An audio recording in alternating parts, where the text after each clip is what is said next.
Most people think building wealth means getting lucky, landing a high paying job, hitting the right stock at the right time, or starting a business that explodes overnight. But real wealth doesn't come from luck, it comes from having a system. It's built through habits, consistency, and time. In this video, I want to walk you through the exact step-by-step process anyone can follow to start building wealth from scratch. We'll cover the essentials: budgeting, paying off debt, building an emergency fund, and finally, investing. Whether you're just starting out or trying to get your finances back on track, this roadmap will help you create a plan that actually works and puts you on the path toward financial freedom.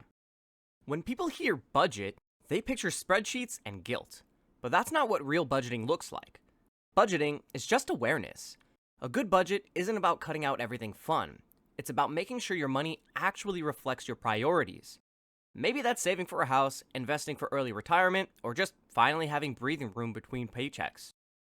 I like to use the rule of 3 buckets: needs, wants, and growth. Your needs keep you afloat. Your wants make life enjoyable. And your growth category, savings and investments, builds your future. Once you start giving every dollar a purpose, you stop wondering where your money went and start telling it where to go. The more detailed your tracking is, the better, but don't stress about perfection. Start with the basics, then refine over time. Budgets naturally change month to month. Some months you might spend $300 on groceries, other months $500, and that's okay. Personally, I like to overestimate my expenses. It's always better to have extra money left over at the end of the month than to come up short. That cushion could be the difference between paying your heating bill or pulling out the credit card again. Once you've got your budget under control, the next step is tackling debt, because debt is the anchor that keeps your finances from moving forward.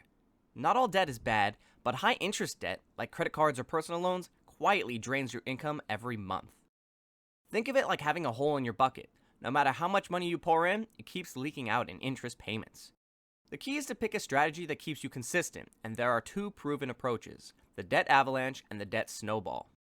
With the avalanche method, you list all your debts from the highest interest rate to the lowest.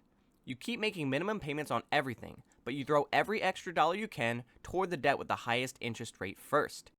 This method saves you the most money long term because you're attacking the most expensive debt right away. The trade-off is that it can take longer to feel like you're making any progress, especially if your biggest debt is also your most expensive one. The snowball method flips that around. You list your debts from smallest balance to largest. You still make minimum payments on everything, but all your extra money goes towards knocking out the smallest balance first. Once that's paid off, you roll that payment amount into the next smallest debt, like rolling a snowball downhill. You pay a bit more interest overall compared to the avalanche method, but the psychological win of cleaning out entire debts early keeps people motivated to stick with the plan. Both strategies work. The best one is the one you actually follow. Personally, I like to treat debt payoff like investing in reverse. Every dollar you use to pay down a 20% credit card balance is basically earning you a 20% guaranteed return. Once that debt is gone, the freedom you get from having your entire paycheck to yourself again feels like giving yourself a raise, one that never stops paying. Once you've paid off your high interest debt, the next step is building an emergency fund. The whole point of this fund is to keep you from falling back into debt again. That's why I like to call it a sleep at night fund. It gives you a psychological boost knowing that if something unexpected happens, you've got the cash to handle it, without reaching for a credit card. A good rule of thumb is to save at least 3 months of expenses, which I know can be challenging for most people. But don't let that intimidate you. Start small. Even having $500 to $1,000 tucked away can make a huge difference.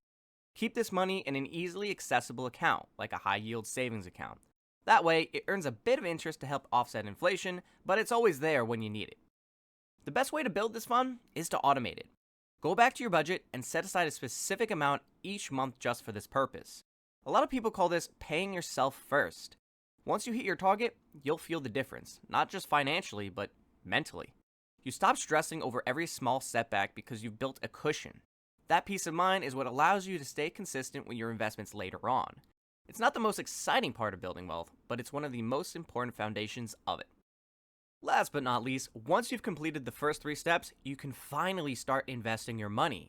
And that's when you move from just getting by to actually building real wealth. This is where your money starts working for you, creating extra cash each month that you can reinvest or keep as cushion for tougher times. When most people think of investing, they picture Wall Street experts staring at charts all day. But that couldn't be further from the truth. Thanks to index funds, investing today can be almost completely on autopilot. Ticker symbols like VTI, SCHB, or SPY give you broad exposure to the entire stock market, every sector, all in one place. Historically, index funds have returned around 10% per year on average, letting you sit back and enjoy the long-term wealth-building ride. Of course, when you start growing wealth, the tax man always wants his cut. That's why it's smart to use tax advantage accounts like a 401k, Roth IRA, or HSA. Since taxes are one of your biggest lifetime expenses, the less you pay, the more money you keep compounding for yourself. And as always, if you're looking for more on personal finance, budgeting, dividends, stock market news, or investing tips, consider subscribing to Control Cash. I post weekly videos breaking down how to build wealth the right way. If there's a topic you want me to cover, drop it in the comments. And until next time, keep investing, keep stacking dividends, and I will see you in the next one.